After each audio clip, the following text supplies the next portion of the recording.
এগুলো হচ্ছে কাঁকড়া ভুনা।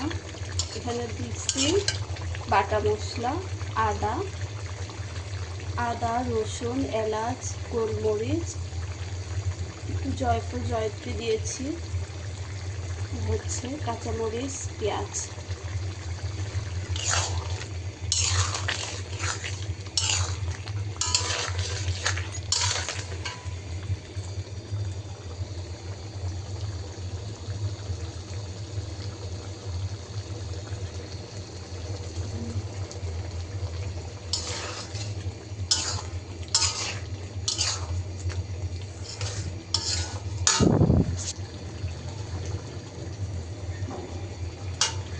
হয়ে আসছে, এখন ধনিয়া পাতা দিয়ে দেবো।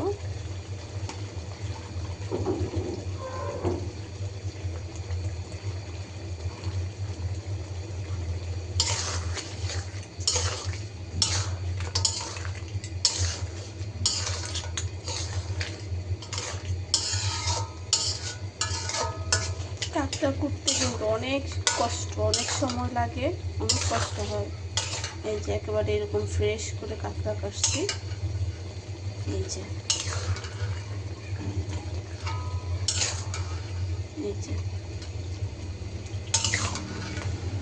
এখানে আমি বাটা মরিচ মানে শুকনো মরিচটাকে বেটে ব্যবহার করছি, তো একটু তরকারিটা সাদা সাদা লাগতেছে, কিন্তু মরিচগুলো অনেক ঝাল, কালার না হইলেও ঝাল অনেক।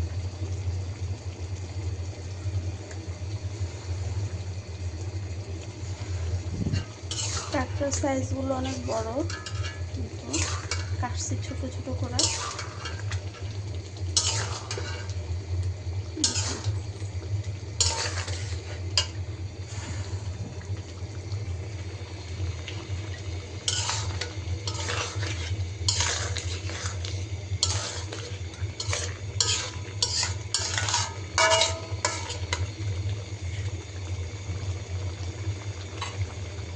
আমার কাঁকড়া ভুনা হয়ে গেছে।